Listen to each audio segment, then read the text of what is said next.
Bon, alors maintenant, Elul oblige. On arrive à Parashat Kitavo. Rabbi Nathan, il appelait cette paracha Kitavo Leuman.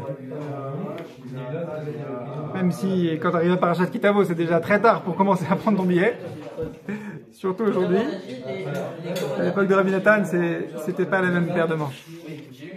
Et donc alors on va chanter la chanson de Yosef Cardoner. Lama lo izaru kol hamekoravim elai. Pourquoi est-ce que tous ceux qui sont proches de moi ne font pas attention? Sheyihu kulam al rosh hashana ishbal lo ye'idar. Sheyihu kulam al rosh hashana. Que chacun fasse attention, qu'il ne manque pas une personne à mon rosh hashana. Pourquoi? Parce que Akadosh Baruch Hu natan lizot me matana she'ani yodea ma'u Rosh Hashanah. Parce que Rabbeinu, il a reçu Rosh Hashanah en cadeau. Akadosh Baruch Hu shezot lo nachala me avotai. Ce n'est pas un héritage qu'Akadosh Baruch Hu m'a donné, que j'ai reçu de mes pères, mais c'est un cadeau qu'Hachem m'a donné personnellement. C'est-à-dire qu'avant, on disait, au sujet de l'Aïd des doutes, que Rabbeinu, il a passé un deal, un marché avec Hachem. Celui qui fait une heure d'Aïd des doutes par jour, même si il n'a pas eu un discours très construit, il a juste appelé au secours vers Hachem pendant une heure. Il n'a pas détaillé, il n'a pas fait un cheshbon nefesh, certainement pas complet. Il a parlé avec Hachem une heure par jour. Alors Rabbeinu, il a un deal avec Hachem que cette personne-là, il ira pas au Gehinnom.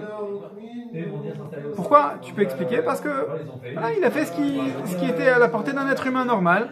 Parler une heure avec Hachem, c'est entretenir, cultiver une émouna, une irat shemaim, largement c'est honorable. Alors on va pas te mettre le couteau sous la gorge plus que ça. Tu t'es toi-même efforcé de cultiver ta émouna. L'émouna, c'est le cœur de ta avodat Hashem. Alors gamar nous, ça suffit. Mais Rosh Hashanah, c'est pas un deal, c'est un cadeau à Hachem pour Rabbeinu. Alors maintenant, j'ai une très bonne nouvelle. C'est que j'avais préparé une fiche pour ce soir et, Baruch Hashem, je l'ai perdue. Du coup, on va pouvoir raconter l'histoire du Baal Shem Tov. Là on est bien. Le Baal Shem Tov, il a enseigné à un de ses chers élèves les kavanot, les intentions kabbalistiques dans le livre du Harizal pour la sonnerie du shofar, pour que le jour de Rosh Hashanah il soit prêt. Et là, ils arrivent le jour de Rosh Hashanah le matin,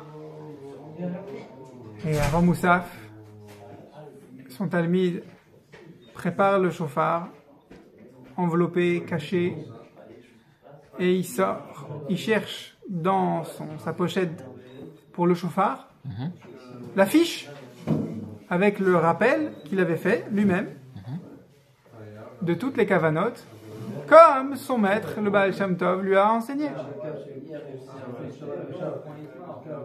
Et il trouve pas l'affiche. Ils n'ont pas l'affiche, d'accord. Et son maître lui avait expliqué, le Baal Shem Tov, Rabbi Israël, Rabbi Eliezer, Zatzal, chez les kavanotes du shofar, ce sont des clés qui ouvrent les serrures de toutes les portes de Bashamayim dans le ciel. Et on veut ouvrir les portes pour accéder à la Rachmanout d'Hachem. Donc il faut chaque clé, il faut savoir la manier pour la tourner dans quelle porte pour ouvrir la porte. C'est pas juste tu mets la clé et tu tournes. C'est des kavanotes, c'est des choses spirituelles très raffinées. Alors il ne sait pas comment faire, il ne se souvient plus de quelles intentions il faut avoir à quel moment. Quand tu sonnes avant le chauffard, à tel moment des tkiot, à tel moment des trouot, à tel moment des shvarim. Il ne sait plus comment il faut faire. Et là le Baal Shem Tov il lui dit, c'est vrai que tu avais le trousseau de clés pour ouvrir toutes les portes, mais maintenant, avec le cœur brisé qui te reste, parce que tu es désolé de peu avoir ta fiche, sache qu'un cœur brisé, c'est pas un trousseau de clés pour ouvrir les portes, c'est une hache qui peut ouvrir n'importe quelle porte. Alors vas-y, avec ton cœur brisé, tu vas descendre toutes les portes qui sont devant toi. Ça marche encore mieux qu'un trousseau de clés.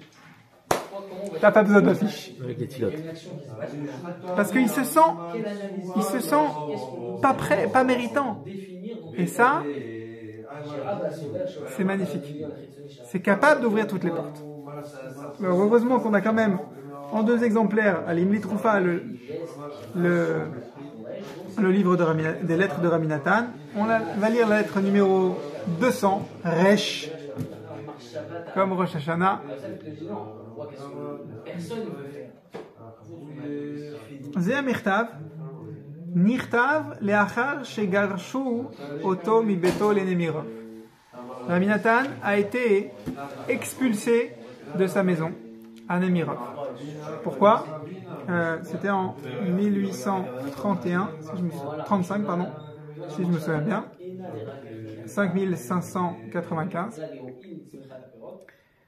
Et ça, c'est peut-être cette lettre-là qui a marqué le début de ce qui a été appelé dans la vie de Rabbi Nathan, Yemei HaTelaot.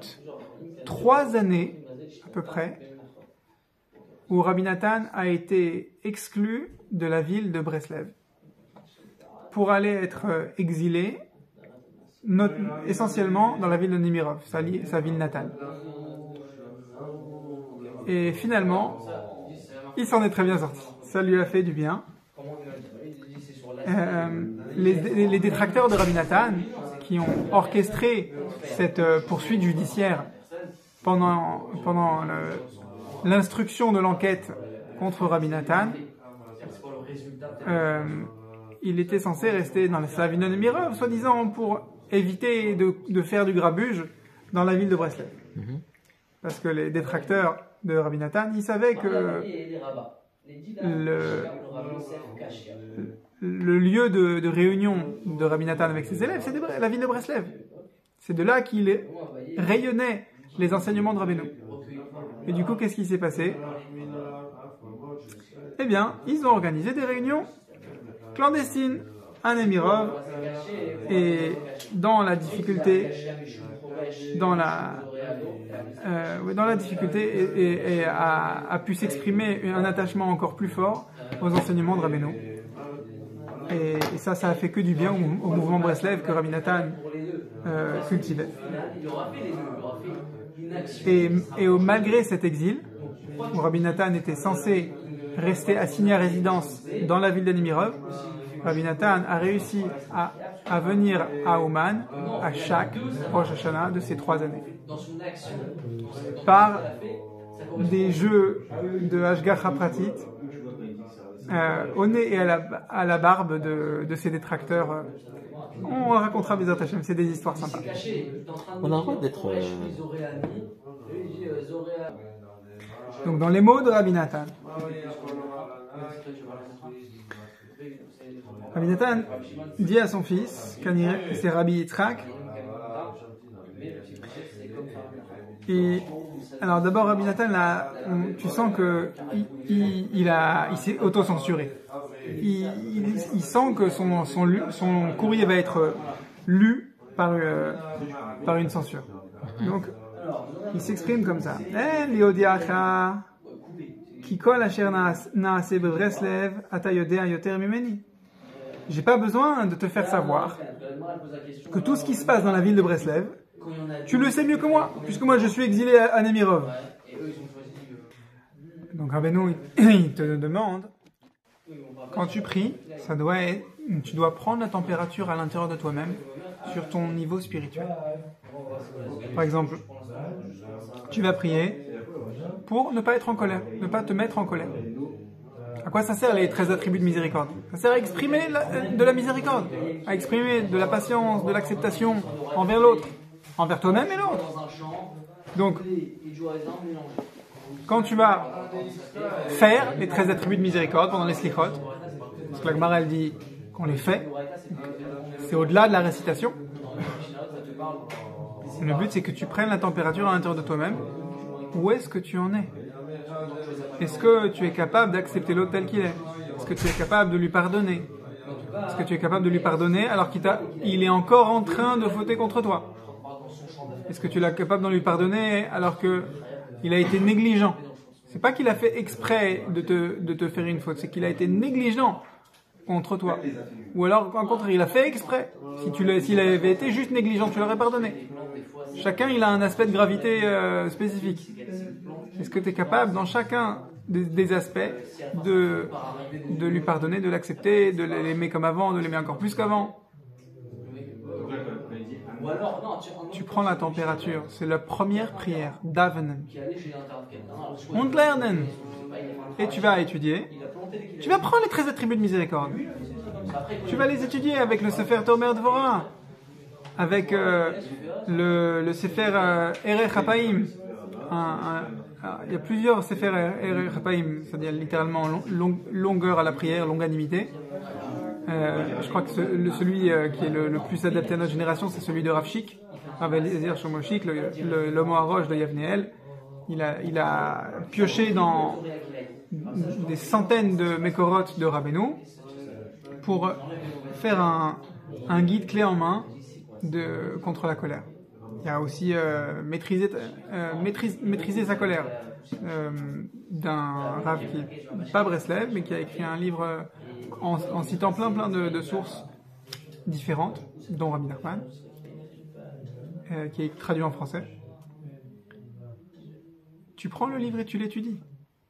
Tu peux prendre des Mishnayot et les étudier et t'en servir comme miroir de ton âme. Et ensuite, une fois que tu as étudié le livre, tu reviens à la deuxième prière, comme Rabbi nous dit, Davnen, Lernen und Davnen.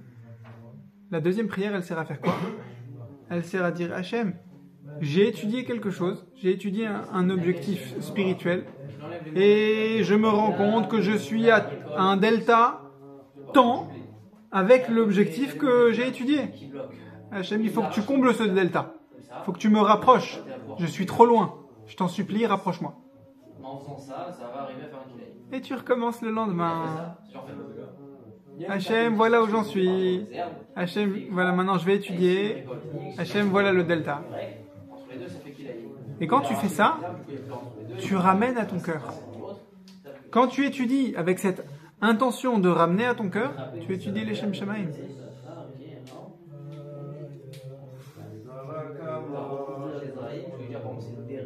Et c'est pour ça qu'on dit ce pasouk dans Alenu Leshabeach. Pourquoi? Parce que Alenu Leshabeach, le Harizal dit que autant la Amida, ça va habiller ta Neshama d'une lumière intérieure, autant Alenu Leshabeach va habiller ton âme d'une lumière extérieure. Pas au sens où elle est superficielle, comme on avait dit dans l'Aïrat Shamaim de tout à l'heure. Au sens où la lumière spirituelle de Alenu Leshabeach, elle va être capable de rayonner sur toute ta vie, de manière visible. Et alors c'est pareil, quand quelqu'un il prend sa vie en main en appliquant ce programme simple que Rabbeinu nous explique, tu pries, tu étudies, tu pries, les résultats sont là. Donc ça se voit, c'est concret. Alors que la personne qui fait que prier, qui s'en tient à la Hamida, entre guillemets, qui fait que se tourner vers soi-même, mais sans tenir compte d'un enseignement, pour le ramener à son cœur, alors c'est bien, il a une lumière spirituelle. Mais il n'a pas forcément du concret. Une teshuva avec des résultats. Mekayem, il dit c'est un mât assez actif d'être Mekayem en faisant quelque chose, faire un truc autour. Et Rabbi Nathan rajoute quelques mots. Vechol asher asuli hakol letova toda lael. C'est pas un mât assez direct dont les Israéliens vont vivre. Pendant le mois de Elul, Rabbeinu explique que l'essentiel de la Teshuvah, c'est accepter sur soi des humiliations. Et là, Rabbi Nathan, il a accepté une humiliation magistrale. Il s'est fait expulser de chez lui. Dans la plantation, il fait quelque chose, là, il a juste construit un truc autour. Et il accepte sans broncher. En tout cas, la question de moi, c'est quoi? Il se tourne vers Hachem. Il ne veut pas avoir recours à la voie judiciaire. Malgré tout ce qu'ils m'ont fait, Hakol letova toda lael. Tout est pour le bien. Merci Hachem. Alors ça nous arrive à nous aussi. Rabbeinu il explique dans cette Torah Vav du Likutei Moharan, la Torah Emor el HaKohanim, ou la Torah de Ratso Vashov, la Torah 6, que les humiliations, l'essentiel des humiliations qu'une personne doit traverser pour faire Teshuvah, c'est pas quand quelqu'un va l'humilier d'avoir fait une mitzvah. Quelqu'un il commence à mettre la kippa et sa bande de copains de avant la kippa se moque de lui. Ah, maintenant tu mets une kippa, soi-disant maintenant tu es religieux. Ah, maintenant que tu mets une kippa, tu t'affiches, tu veux te séparer de nous. Non, c'est vous qui le dites. Ah, si, et il lui donne des sobriquets et c'est une humiliation. Rabbeinu nous dit attention, c'est pas ça l'essentiel de l'humiliation qui attend une personne qui veut faire Teshuvah. L'essentiel de l'humiliation, c'est entre toi et Hachem. Tu veux faire une mitzvah et Hachem ne te donne pas les moyens. Et tu continues à vouloir. Et tu dis Hachem, j'ai honte. Je voulais faire ma mitzvah et j'ai l'impression que je suis incapable. J'ai honte. Le Yetzer Hara, il veut me faire croire que je suis nul, que mon intention de faire la mitzvah, elle est faible. Parce que tu vois, je l'ai pas mené à bien. Mais Hachem, c'est toi qui m'as donné ou pas donné les moyens de faire la mitzvah. Donc si le résultat, il n'est pas au rendez-vous, c'est toi qui as orchestré cette humiliation. Hachem, j'accepte l'humiliation et je ne démords pas de mon objectif de faire Teshuvah sur cette mitzvah. C'est ça l'humiliation dont parle Rabbeinu. Donc, quand quelqu'un il va passer par des humiliations extérieures, avec des agents extérieurs, des personnes qui vont l'empêcher ou l'humilier dans une mitzvah, dans sa Teshuvah, eh bien, ces éléments extérieurs, ils sont là que pour le prévenir. Fais gaffe, tu vas avoir des difficultés bien plus dures à surmonter, des éléments intérieurs à surmonter. Et Rabbi Nathan, il le sait très bien, et il dit Veha ikar, quoi la suite de la chanson? Lo lefached klal. C'est dans les mots de Rabbi Nathan dans cette lettre. Veha ikar ani ma'amin ki akol letova basé uvaba la netzach. L'essentiel, c'est que je crois, je continue à être ma'amin, à croire que tout est pour le bien. Et là, il rajoute 3 mots. On va rentrer dedans, on va ouvrir un tunnel. Basé ou Vaba.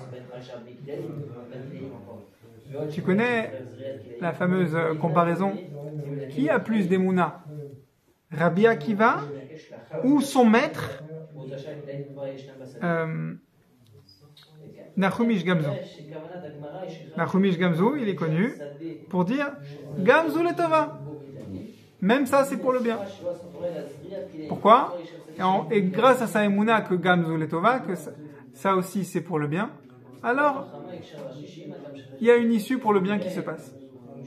Comme avec l'histoire où il avait un coffre plein de pierres précieuses qu'il devait offrir à l'empereur romain, et on lui a volé, on lui a remplacé par de la terre, il a dit Gamzou Letova, et la terre a miraculeusement été transformée par Eliyahu Navi en arme miraculeuse.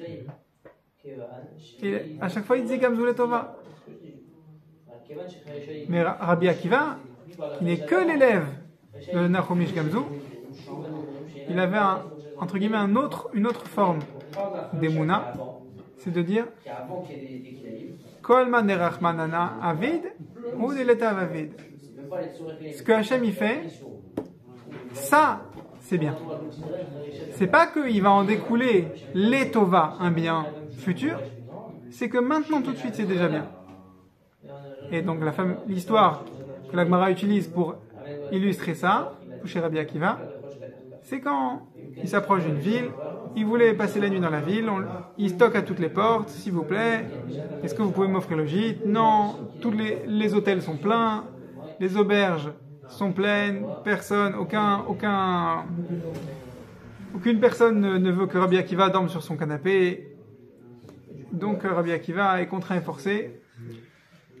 Pas de dire le manque d'hospitalité de cette ville est pour le bien. Il en découlera du bien. Il dit non, ça c'est bien. Ensuite, toutes les outils qu'il avait amenés pour mener à bien sa mission lui sont confisqués par des agressions extérieures. Le vent éteint sa lanterne. Un fauve vient, dévore son âne, donc son moyen de locomotion et de transport de ses valises. Un autre animal vient et dévore son coq, donc son réveil matin. Et dans la nuit, il y a une bande de brigands qui sont venus et qui ont mis à feu et à sang toute la ville, qui ont réduit en esclavage les habitants, les survivants. Donc Rabbi Akiva dit, voilà, au plus fort de mon épreuve, je déclarais à chaque moment qu'il m'arrivait une tuile que cette chose-là, elle était déjà bien. Et là, au petit matin, quand je vois l'incendie dans la ville, je me rends compte que chaque erreur, chaque accident, chaque tuile, elle était en fait Béhémet. En soi, elle était une tova d'Hachem. Donc c'est un exercice spirituel à chacun de se livrer, de dire est-ce que je crois que les choses elles sont pour le bien, elles vont découler, vont se transformer en bien, ou est-ce qu'elles sont déjà bien? C'est un exercice, c'est pas une réponse. On ne prétend pas qu'on est meilleur que Nachomish Gamzou et qu'on va marcher dans les pas de Rabbi Akiva qui est mieux que lui. Est-ce que tu as l'aïmouna que tout est pour le bien, basé, maintenant même, où va bas et au futur aussi. Et il y a un autre mot que Rabbi Nathan a utilisé, qu'on doit attraper et se rappeler, la Netzach. Les conseils de Rabbeinu, pour toujours. Nitzuach, c'est vaincre, tu as raison. Nitzachon. Mais la Netzach, ça veut dire pour toujours. C'est quoi pour toujours en hébreu? La Netzach, comme on dit dans Télim, c'est la Vaed. C'est un pour toujours qui n'existe pas en français. Et que Rabbeinu, il veut qu'un juif soit habitué à utiliser ce mot. On va expliquer. La Emouna, c'est l'objectif que Rabbeinu il veut que tu travailles. Et Rabbi Nathan, il donne on va dire comme dans une feuille comptable, les profits finaux, la bottom line, comme on dit en anglais. Qu'est-ce qu'une entreprise elle a gagné en fin de compte? Qu'est-ce que tu as gagné en fin de compte de toute ta Avodat Hashem? C'est ta Emouna. C'est ça l'essentiel. Kol mitzvotecha Emouna. Celui-là, il est loqué quand il fait ça. Comment tu fais en sorte que les conseils de Rabbeinu ils soient bons pour ta Emouna? Rabbeinu, il te dit les choses autrement. Sache que quand un Rav il te donne un conseil, des fois, c'est un conseil qui est utile que Baolam Hazé. Tu veux une ségoula pour guérir de telle maladie? Voilà, une ségoula. Tu veux une ségoula pour la parnassa? Tu veux une ségoula pour tel objectif? Il y a des ségoulottes, il y a des tfilotes. Très bien. Il y a des ségoulottes qui sont bien pour avoir un bon jugement après 120 ans. Et après, il se passe des choses après le jugement, après 120 ans. Il y a des ségoulottes, par exemple, celui qui n'accepte jamais de la shonara, alors il a une chance que la vermine ne s'attaque pas à son corps dans la tombe. Bon, d'accord, et à part la tombe, il y a d'autres choses qui se passent après la tombe. Il y a la résurrection des morts. Rabbi Nachman, il a une expression où il dit « Sache que mes conseils, ils sont utiles, ils ont pour objectif Baolam Hazé, Baolam Haba ». C'est donc après le jugement après 120 ans, et même après la résurrection des morts, et même après la résurrection des morts. La Netzach, pour toujours. C'est-à-dire que quand on te dit j'ai une assurance vie, elle est pour la vie. C'est bien, et après, monsieur, moi je m'occupe que des contrats dans ce monde-ci. Rabbeinu, il te dit, moi je m'occupe pas des contrats que dans ce monde-ci. Dans ce monde-ci, dans le monde futur, résurrection des morts, et même les années après la résurrection des morts. Tu t'y penses, toi, ce qui se passe après la résurrection des morts? Déjà, moi, Alvaï, que je crois et je pense à la résurrection des morts. Rabbeinu, il te dit, sache que quand tu fais un conseil que je t'ai donné, c'est une assurance vie pour jusqu'à après la résurrection des morts, et encore plus tard. C'est ça la Netzach. Tu es pris en charge par quelqu'un qui a pensé à ton futur. Et le futur de ton futur. Et c'est ça le Ikar. Que tu aies la Emouna en ça.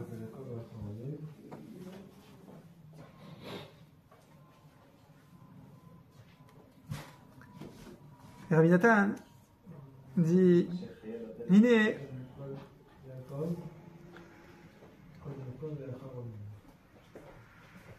Bechasdei Hashem Lo nifrati adraba toda lael ani sas sameach ve'alez al chelkenu ve'iro alenu. Rabbi Nathan, il s'est fait expulser de chez lui et il y a une enquête policière par des fonctionnaires corrompus par ses ennemis qui est en cours et il ne sait pas pour combien de temps il en a. Et il n'a même pas le droit de se défendre, il ne sait pas quels sont les chefs d'accusation qui pèsent contre lui. Est-ce qu'il a peur? Il dit, je n'ai pas peur. L'onifrati, au Hachem que j'ai pas peur. C'est un cadeau d'Hachem que j'ai réussi à ne pas avoir peur. Et au contraire, Adraba, je me réjouis. Ve'alez al chelkenu ve'goralenu. C'est quoi Ashrenu? C'est quoi je me réjouis de quoi, dit Rabbi Nathan? Alors attention, c'est un petit peu difficile à saisir. Je me réjouis que je suis proche de celui qui m'a appris à dire je me réjouis. C'est qui nous a appris à dire Ashrenu? C'est Rabbeinu. Les enseignements de Rabbi Nachman de Breslev, ils ont pour but que tu apprennes à être content de qui tu es. La Torah Reshbebet, Azamra. Que tu apprennes à te réjouir d'être un Ben Israël. Dans Meshivat Nafesh, il a été traduit par renouveau, le renouveau de l'âme. Il y a beaucoup de conseils au début du livre qui portent sur quand tu n'arrives pas à être content de ce que tu as, à te réjouir, à te donner de la pêche, alors sache que tu peux toujours te réjouir que tu es un Ben Israël, que tu as une Neshama. Et Rabbi Nathan, là, il explique Bechol et lo yamish mipinu lomar ashchenu. En chaque instant, moi, ce qui me préoccupe, c'est pas le jugement, l'enquête qui est en cours contre moi. C'est est-ce que je m'occupe de jamais quitter de ma bouche de dire Ashchenu. Heureux sommes-nous que nous avons été créés dans la Shalchelet, la chaîne de Avraham, Yitzhak et Yaakov. Heureux sommes-nous que nous avons été attachés au Chelek de Rabbeinu, qui nous apprend à dire Ashchenu. Et heureusement que j'ai pas été un mitnaged. Quoi, Rabbi Nathan, il aurait pu être mitnaged? C'est un cadeau. De la même manière que c'est un cadeau de ne pas avoir peur d'une enquête policière corrompue, de la même manière, c'est un cadeau qui est au-delà de ton libre arbitre. Que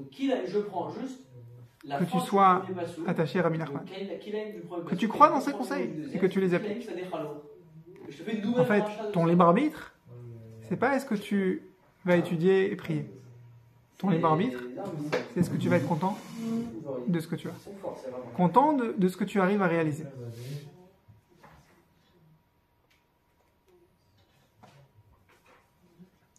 Aval.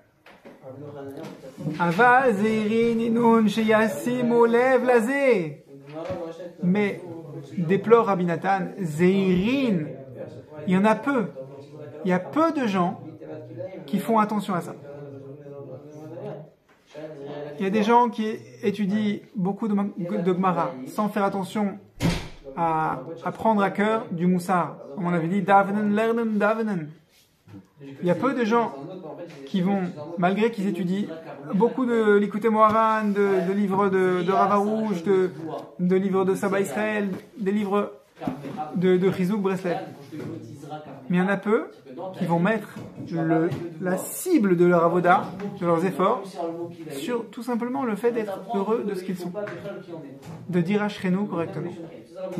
Rabbi Nathan, il résume tout ça, tout l'avodat Hashem de Breslev, à dire Ashchenu. Je suis content de ce que je suis. Avoir une identité forte, fière. Et dans les mots de Rabbi Nachman, je pleure sur deux catégories de personnes. Rabbi Nachman, il dit, je pleure sur les gens qui ne me connaissent pas, qui ne connaissent pas mes enseignements. Et je pleure sur ceux qui connaissent mes enseignements, mes conseils, mais qui n'appliquent pas mes conseils. Sur ces deux catégories de personnes, je pleure.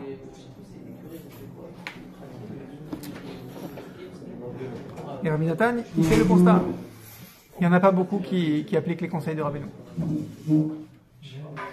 C'est quoi être un Breslever? C'est quelqu'un qui est fier d'accomplir les conseils de Rabbeinu, qui est heureux de qui il est, qui est heureux d'être juif.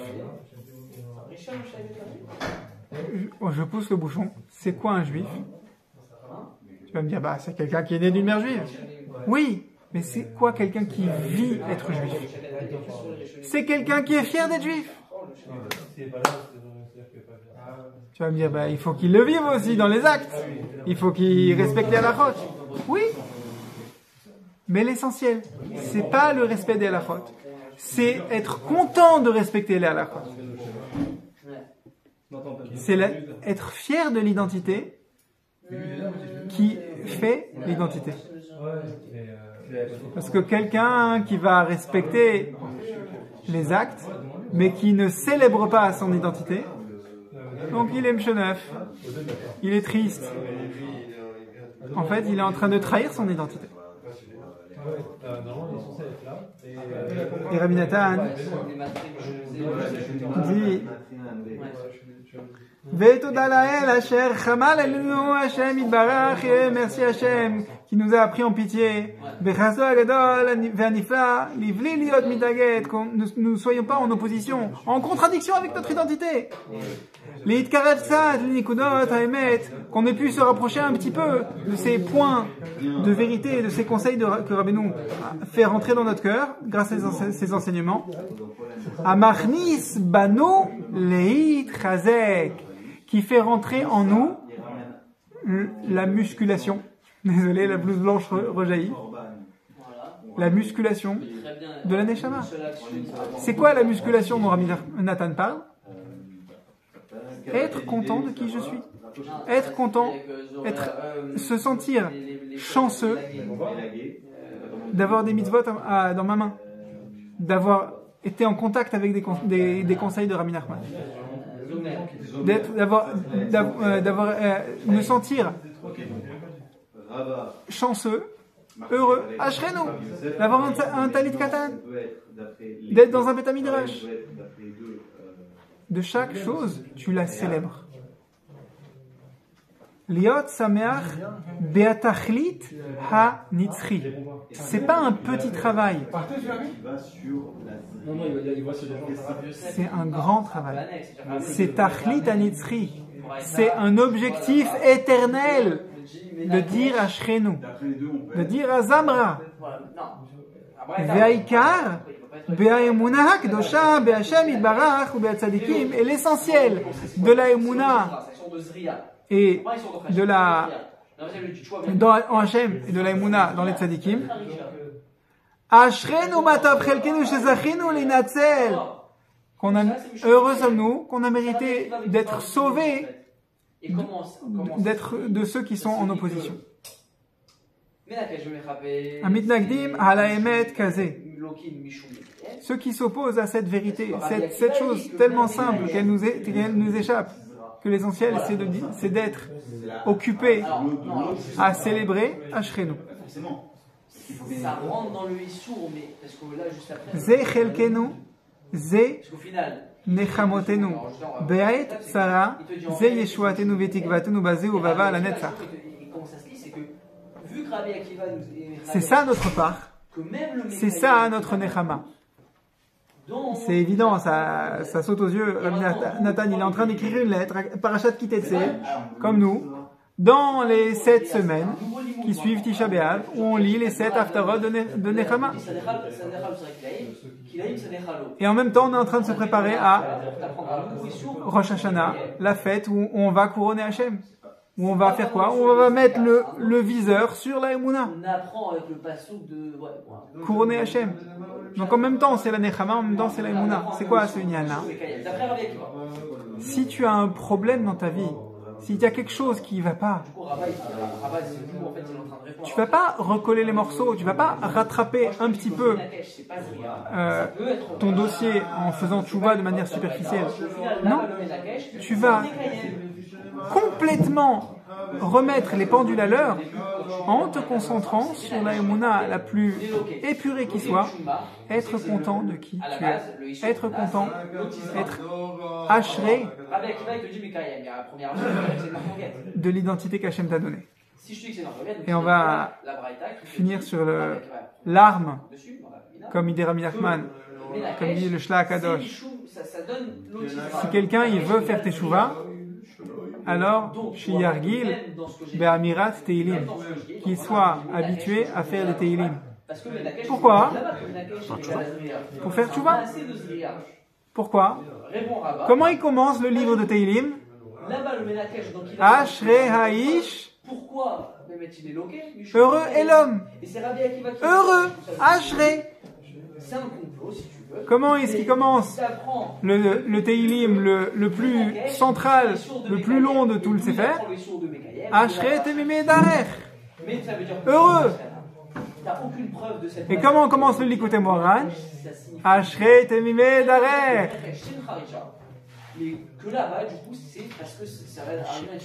Donc, la boucle est bouclée. C'est quoi faire teshuva? C'est t'occuper à être ashré.